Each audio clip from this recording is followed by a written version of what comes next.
Binge the full week of The Ray Taylor Show ad-free over at inspireddisorder.com/plus. This is The Ray Taylor Show. Dave, Season 1, Episode 4, Somebody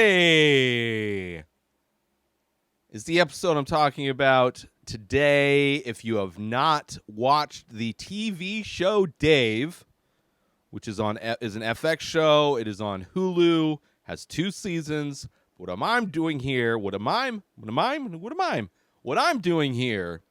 is breaking down in detail every episode of Dave. So if you have not watched Dave and you don't want to be spoiled, don't listen to this show. Go watch Dave first. But if you do want to be spoiled, go for it. If you watch Dave, go for it. Welcome. Thank you for coming. Let's get into it, shall we? This episode opens with our main character, Dave, walking down the street with his buddy GaTa, talking about what GaTa would prefer, to be blind or to be deaf, as most intellectual, artistic conversations are. Which would you rather, blind or deaf? GaTa would rather be blind. Most other people would choose deaf. It is kind of surprising that anybody involved with music would choose deafness over blindness. So GaTa's choice makes complete sense. And the fact that Dave is not, maybe that question and the fact that it blows Dave's mind that GaTa would choose to be blind shows that maybe Dave is into hip-hop for not all the right reasons, or maybe coming at it from a different angle. Regardless, they get stopped. There's a tour bus, a TMZ tour bus, right next to them as they're walking down the street. And, of course, one of the passengers on the bus recognizes not Dave. Dave thinks it's him. It is not Dave. Nobody knows Dave on this tour bus. He is not that famous yet. But they think they know GaTa, and they think GaTa is Wiz Khalifa, which is funny, which I'm sure happens fairly regularly in L.A. If you have a tour bus driving by, one of many Hollywood tour buses driving by, I would imagine there's a lot of people that assume fame upon other people incorrectly. But, you know, GaTa is good with everything. GaTa is the most chill at all moments. He is always positive. He is the light and shining greatness that is in this show, and he has no problem taking it. And Dave, as we've seen, maybe not the biggest fan that he wasn't even recognized.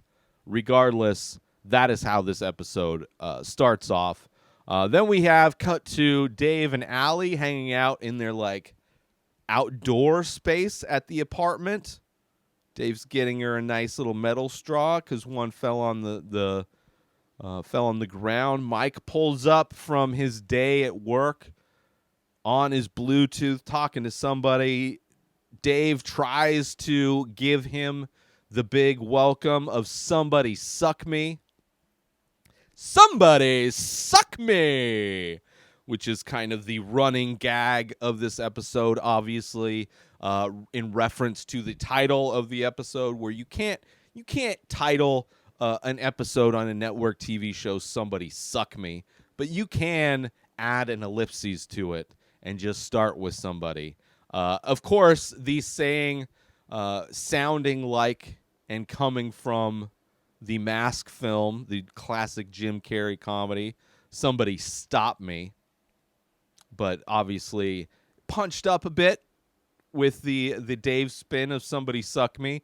Obviously, just every on brand really for Dave. When your name as a rapper is Little Dicky, and all of the arrows and things that you speak about and music that you perform and write is in reference to your penis on some level, it's not surprising that it would be punched up to "Somebody Suck Me." But of course, Mike's not paying attention because he works for a like mind-numbing, soul-sucking job that he hates. He's not happy. And he gives a very lackluster "somebody suck me," which is their hello in this episode. They have substituted the word hello for "somebody suck me," something that did not take off in popular culture, sadly. I'm here to announce right now on this episode that "somebody suck me" did not take off as any kind of popular way to introduce yourself. Maybe in some circles. Maybe I'm just too old. Maybe there's college kids out there or high school kids out there who greet each other with the "somebody suck me." But in my experience, "somebody suck me" hasn't been uttered once out loud by anybody. I don't even know how many people around me in general have even seen the show, Dave.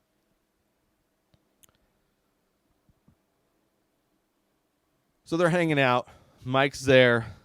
He's being Allie is inviting. There's a party going on, tech party. Some tech guy is having a party, and they're trying to get Dave and Allie are trying to get Mike to show up. Allie trying to sell this on Mike. Mike's not really psyched about it, but she said, there's not going to be any Dave level celebrities there. There's going to be maybe a little bit higher level celebrities than Dave at this tech party, and they were able to convince, along with some other Jim Carrey-esque gags, I believe from Ace Ventura, talking out of the ass. I don't know if she actually talked out of the ass, but it got very close to yet another Jim Carrey film reference gag. Regardless, Mike agrees to go to this party, which this party is held at a gallery. So cut to, they're walking in, Mike and Els talking shit to each other. Els wearing this ridiculous overall kind of outfit, and then Mike wearing, whatever his business casual attire is. They go into this gallery. Emma is there. She did the graphic design for the lettering on the wall, the kind of information lettering that's on the wall of this gallery of the show, these people that's taken. And little Dickie, Dave, not necessarily the biggest connoisseur of fine art. In this episode, we see there's a lot of characters in this episode that are out of their element, as it were, as far as in the artistic world. There are levels, not necessarily levels, but there are aspects, these different gradients and pursuits within the artistic world. And Dave is primarily into the hip-hop, specifically hip-hop kind of genre of artistic creativity. Doesn't really go anywhere else, so he is out of his element in this world of art where seeing lights in some kind of display is baffling to him. There's one piece where it's a toaster that has flowers coming out of the top, doesn't really touch him, doesn't really communicate to him in any real way. When the artist comes up to talk to him, there's a massive miscommunication, and Dave is exposed as not necessarily being as educated as one might think necessarily of the fine art world and different artists, which I myself am an artist, a fine artist, but I've always considered myself to be kind of an illiterate artist where I'm not big on art history. I don't necessarily know all the quote-unquote great artists. I haven't spent a lot of time studying other artists necessarily, but art is a very interesting journey in comparison to other forms of art like hip-hop. But there is Dave is not the only character in this episode to be exposed as out of their element, let's say that. So the whole toaster, the flowers coming out of the toaster doesn't make sense. Even the conversation he has with the artist is he's very lost with the whole thing, which is fine. It's fine. My thing is with art is that people overthink it. just treat art like you treat a movie. You don't have to know all of the minutia of what makes a movie good or what makes a movie bad or different aspects of a movie. Like, if you just like movies and like being entertained, that's perfectly fine. And art is the same way. You don't have to like everything. You don't have to, quote unquote, get it to appreciate it. Like, you could just view and experience art as a pure aesthetic thing. And if it's something that communicates to you in any way, then good. Then that's it's doing its job on some level. But like, I think a lot of people feel scared and overwhelmed because they think they need to understand the complexities of, like, be able to speak about art in a language that only critics possess. Like, you don't have to have that kind of level. You can be a very casual art appreciator. Like, ooh, that picture looks cool. Ooh, that sculpture is interesting. You don't have to, like, ooh, it's like it's breaking down the idea of capitalism from inside the womb of a woman giving birth on the 5th day of August where it's hot, and because of that, it's also the 20s, so the child care isn't very good, and it's commenting on all these. Like, you don't have to, like, all that stuff is whatever. You can make up whatever you want. But I enjoy seeing people. It's very interesting if you've ever been to an art event of any kind, especially if you're an artist, to listen to everybody's interpretations of your work. That is very interesting. And it's, you know, as an artist, it's their takeaway of your work is almost as creative, if not more so, than the work that is being done.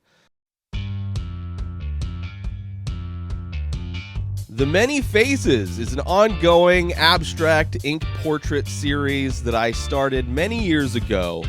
I release a new face every day, but go to inspireddisorder.com to check them out. So many available. But as a listener to The Ray Taylor Show, you can save 10% when you use coupon code INSPIRED when you check out. So go to inspireddisorder.com/TMF, that stands for The Many Faces. Go check them out, browse the entire collection, and when you decide on a piece, or maybe multiple pieces, make sure you use coupon code INSPIRED when you check out, and you'll save 10%. As a big thank you for checking out my work, for collecting my work, and for listening to The Ray Taylor Show. And with that said, let's get back to the show. So Dave's a little bit out of his element. Mike is, you know, kind of schmoozing. We get to see how absolutely horrible Mike is at flirting. He's at the bar, and this woman comes up, and he makes this kind of joke about going into business, about making popcorn out of mini baby corn. But then because, you know, Mike is a business person, he gets a little bit too over the top when it comes to making sure he locks down that IP, and that this woman that he's horribly flirting with doesn't steal his idea, which is funny, which illustrates Mike's kind of just in his own way out of touch with just common back and forth with just people that aren't into business. Like, it's a lot of this are people that are communicating with different languages. But it's still, you know, it's funny to see him go overboard on, like, no, I'll sue you. Like, my cousin, I took him down. Like, you would not survive one moment if you stole my idea. And just going very much overboard, illustrating how horrible he is. Els is super excited, nervous, because there is a hip-hop star called Trippie Redd, which I will, for the first time, admit, just as Dave is out of touch in the art world, just as Mike is out of touch in the flirting world, the casual conversation world, I myself am very out of touch with modern day musicians and names, whether it's hip hop or other genres of music.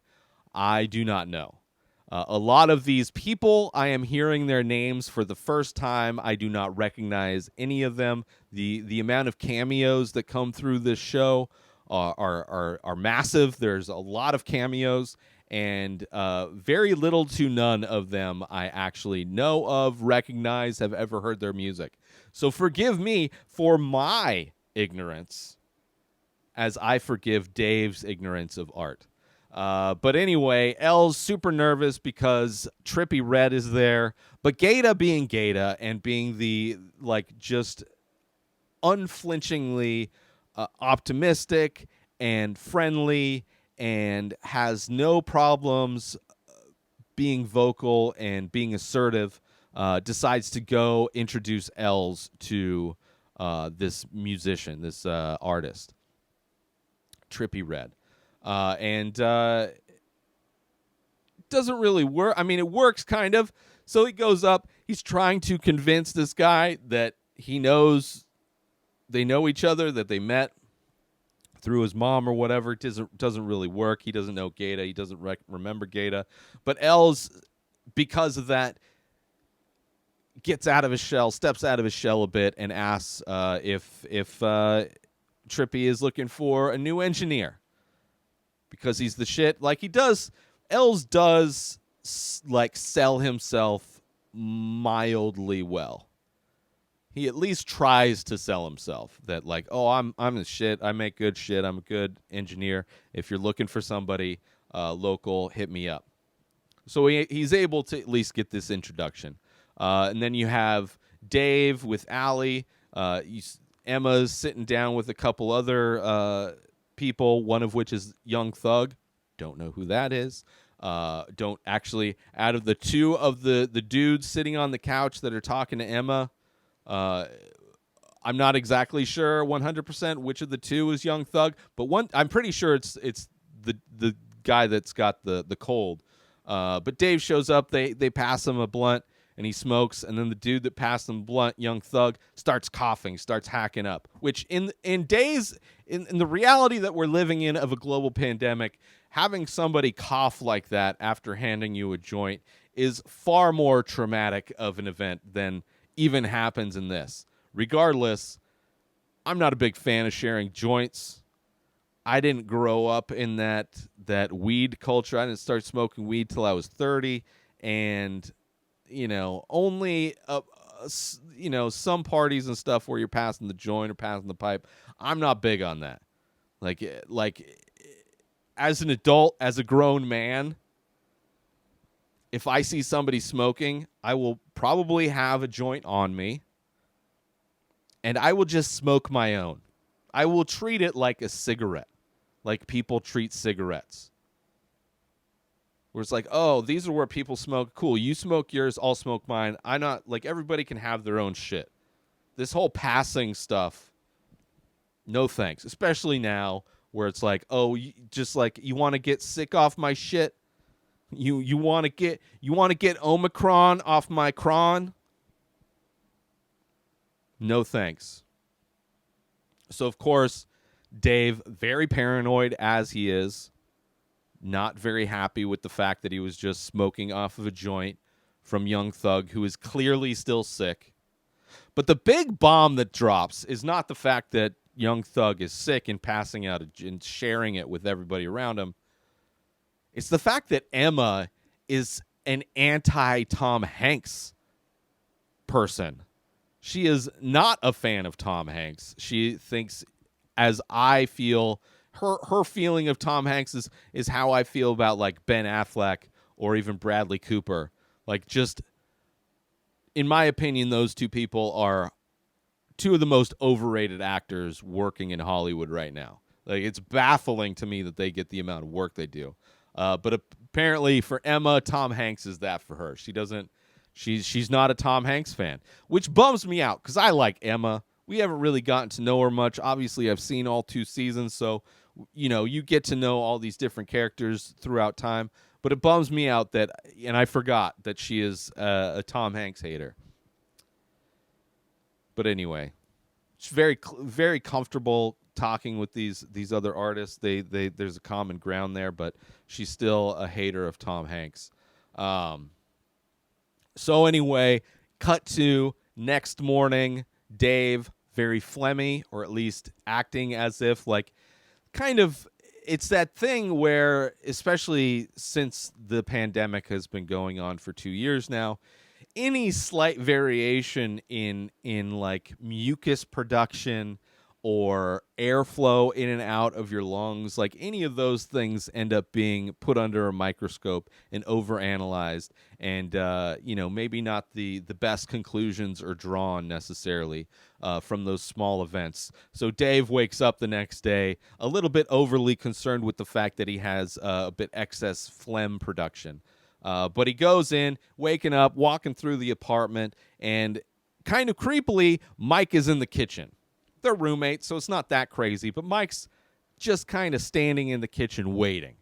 And he's been waiting for Dave to wake up because Mike wants to pitch Dave an idea. And that idea is for Mike to become his manager.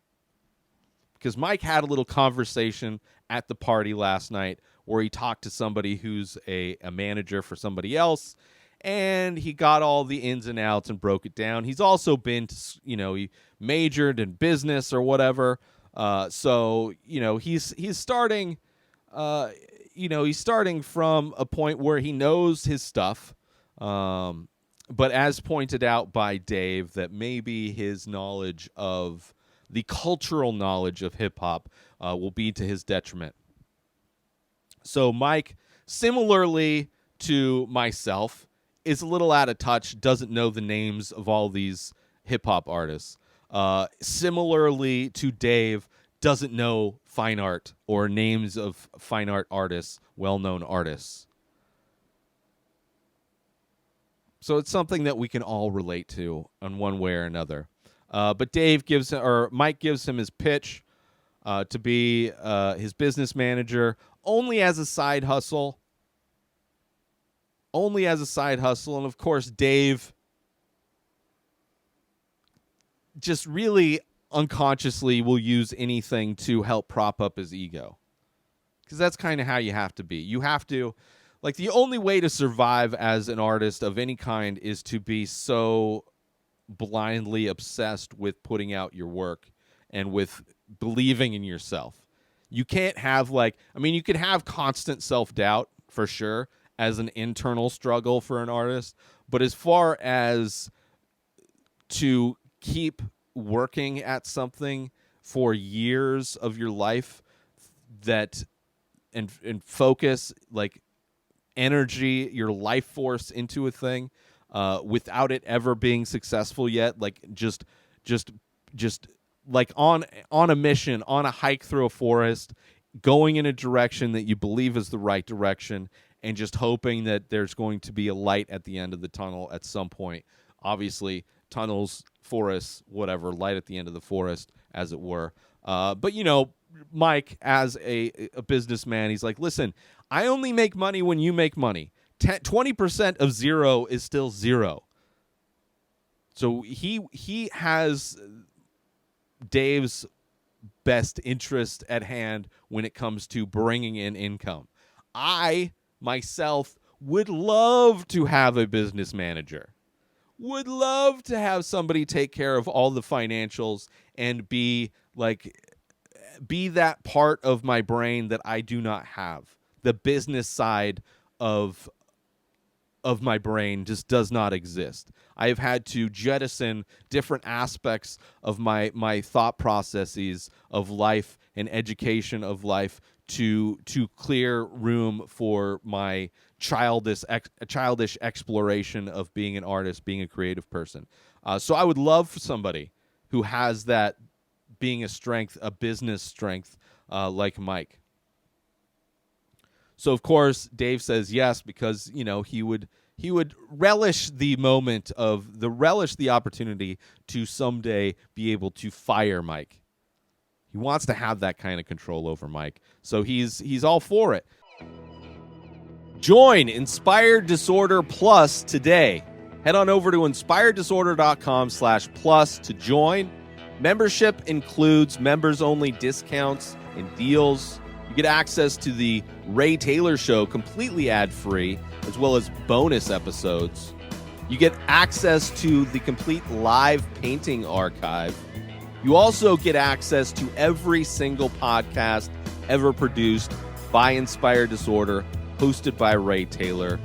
You get access to Ray Taylor's personal blog, as well as the opportunity to ask me any questions. So if you want to start a podcast, you're into art, ask me anything. And so many more things are being added every day to Inspired Disorder Plus. So sign up today, become a member, head on over to inspireddisorder.com/plus and become an Inspired Disorder Plus member today. So he hooks him up with his tax people who end up being Dave's parents, obviously. And the parents are super excited that they're no longer having to handle Dave's finances anymore. And as his parents are, I love his parents in this show. They have their little bickering, how they're like arguing over the moral decision of getting Dave to use their Sam's Club thing versus getting Dave to use their Hulu subscription. Like, what is more morally corrupt?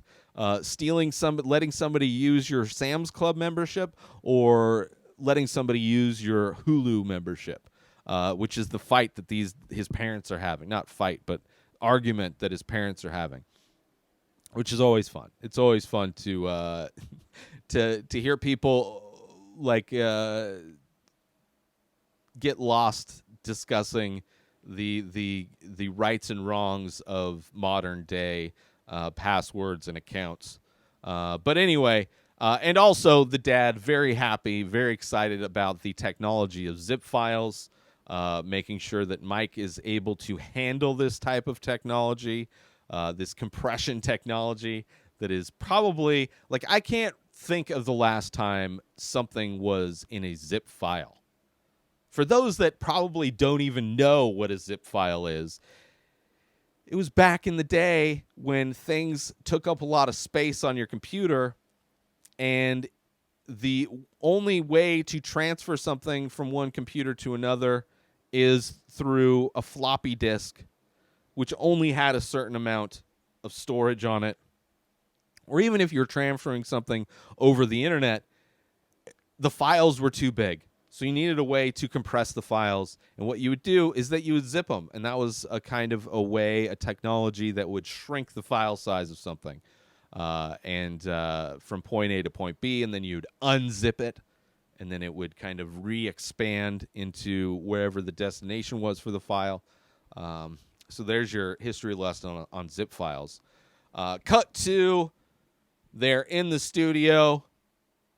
And Els is laughing. Dave just dropped the info that Mike is now his manager. Els is laughing because Mike is now his manager, and that's hilarious.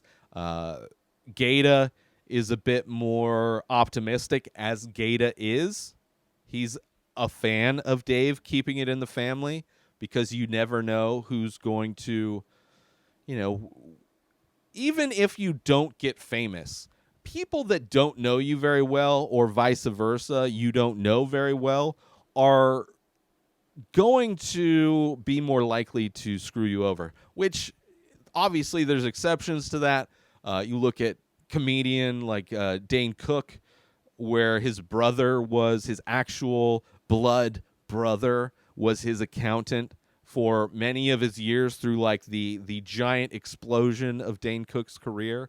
Meanwhile, his brother was just stealing from him the entire time, stole all of his money. So it doesn't always work out that way to have family in your corner, but it tends to be a safer bet. And GaTa is all about it as they're in the studio working on some stuff. Allie shows up, busts in the door. Somebody suck me! Just kind of reminding the audience that this is the running gag of this episode. She's thankful that she actually went into the right studio because there was a chance that she was going to bust in saying somebody sucked me to the wrong studio. She, of course, has Dave's neti pot because he's been stuffy from that Young Thug joint that he smoked at the gallery party. Of course, there's no water. Els is very happy about seeing this kind of like, oh, that's not Allie's job. That's a Mike job right there. That's where like he starts kind of putting labels on different things that Dave needs, and really kind of fleshing out the job responsibilities of Mike as the new manager. Of course, Mike's not there, but he's behind his back, making sure his job requirements are set in stone. So she has the thing. GaTa is trying to get some mic time because Els is still waiting for Trippie Redd to show up, and in that free time, GaTa is trying to get some mic time to record some stuff, unsuccessfully for GaTa. He just can't get any love. Can't get any. I mean, he's getting love, but he's not getting the opportunities because when this whole show started, same kind. I don't know. He didn't have necessarily a viral hit on the internet, but he's on the same hustle, the same grind as Dave is to try and become a successful rapper.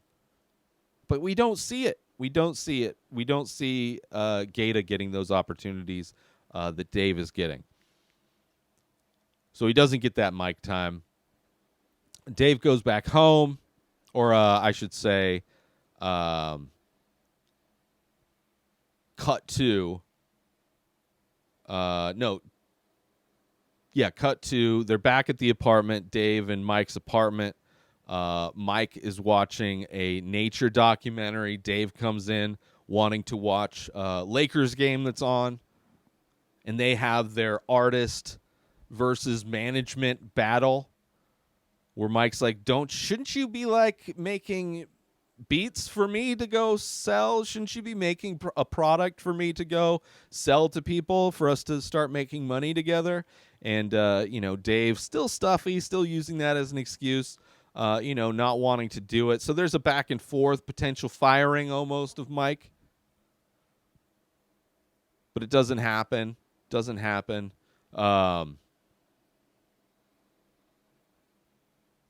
So the nature documentary stands. Dave doesn't get to watch his Laker game. Cut to back to the studio. Els is working with Trippie Redd. Redd is in the I don't know what that area is called with the mic. We're inside the recording part of the studio, and there's another instance of miscommunication. You have the technician, the behind the scenes guy in Els, and then you have the artist, the performer, Trippie Redd, and there's a miscommunication there. He's like telling him to do the thing, put the thing that's second and first and round. So there's a little bit of miscommunication. Els finally nails it down. Kind of like there's this moment where Els is like what is he talking about? It's like slightly in over his head. Like he knows how to do the work. It's just like he doesn't have the experience to know the different ways people communicate their what they want to have done. But he figures it out, gets it going. So you have that artist versus engineer kind of miscommunication. We've had artist versus management kind of tussle. We have Mike, his inability to flirt. We have Dave's inability to like communicate with an artist. So there's a lot of like bad connections going on in this episode. Cut back to Dave is playing video games. Mike is coming home. Dave's playing video games. The kitchen is stacked full. The counter's full of dishes. Dave's on the couch wrapped up playing video games. Still stuffy. So he's not doing anything. Mike is kind of frustrated. He's like, well, what are we doing here? Like, we need to get something going. And Mike has the idea we need to go viral. It's like, okay, you can't make music. Well, what we can do is we can, maybe try and get more eyeballs. And it's like, let's just go viral, which, of course, is like something that everybody would love to do. I would love for a clip of my show to go viral. I would love an episode of this show to go viral. I would love any of my artwork that I do to go viral. Like, I would love those things. Virality in internet age is something that really you can use. It's something tangible that you can use to help build and make money. I've gone kind of viral probably over a decade ago. So I know what it's like. I know what it's like to wake up in the morning every morning and to have like hundreds of new followers on social media. Like I've kind of tasted a little bit of what it's like. And for Mike, who doesn't understand, it's just like, oh, well, let's just do that thing. Almost like parents who don't understand, who are like, well, you should just go on Jimmy Fallon and help him, and he could, he'll put you in, you'll get a big audience from that. Like, well, you can't just like call up Jimmy Fallon and just go on a show. You can't just become viral because you want to be viral. But Dave agrees anyway. Cut to, they're in a library, and we see Dave in his bright yellow zoot suit, which is connecting the dots with the somebody suck me thing that everybody's been saying throughout this episode. He goes into a library, standing on the table. Mike is filming it. Dave's whispering to the people, he's like, we're trying to go viral. It's okay, we're just trying to go viral here. So Dave on the table, somebody suck me. And then a montage plays where effortlessly, this somebody suck me thing goes viral. The somebody suck me challenge, I think, is what it was called. And there's clips of, this montage of clips of Dave in all these different locations saying, somebody suck me. But then also people who are taking on this challenge, doing it like behind reporters who are on the field, just doing it at random places, like so many other challenges that have come and gone throughout the internet over the years. So effortlessly becomes viral, which is kind of like, okay, it's a show, of course. And Dave has gone viral before. He's not necessarily. I mean, his song went viral. He's got like 1.5 million views on his that. What was that song? Anyway, the song that he was playing when he first met GaTa. Anyway, so the somebody suck me thing it's popular. Then cut to Mike and Dave walking down the street, and another tour bus shows up, and this time they recognize Dave, but not for being a rapper. They recognize Dave for the somebody suck me meme that he created, the viral clips of him doing somebody suck me. That's what he is known for from these, not rapping, from this viral thing. And then Mike gets mistakenly identified as a gay character from a show. I don't remember what the character was, but he liked it. He's like, oh, that was cool. And then, of course, Dave, not a fan of the fact that these people, they know him, but they don't know him for what he wants to be known for. He doesn't want to be known for being the somebody suck me guy. He wants to be known for like, oh, he's a real rapper. But anyway, that is what happened in this episode of Dave. We have a lot of people out of their elements, just trying to make things work. And it ended up working a little bit for Dave in the end. But that's it. On to next week's episode, Season 1, Episode 5. Hype Man is next week's episode. So I'll see you then next Tuesday. New episodes of The Ray Taylor Show come out every single day. Subscribe on YouTube and everywhere our podcasts are found. Binge the full week over at inspireddisorder.com/plus. Buy Ray Taylor Show merch over at inspireddisorder.com and follow the show on Instagram at Ray Taylor Show. Have a wonderful day, everybody. Peace out! Today is the day where you wake up and you realize that everything that you've been dreaming about, everything that you've been wanting, every goal and wish and hope that you've ever had can become real. Dreams can come true. What you manifest in your mind, you can bring to reality.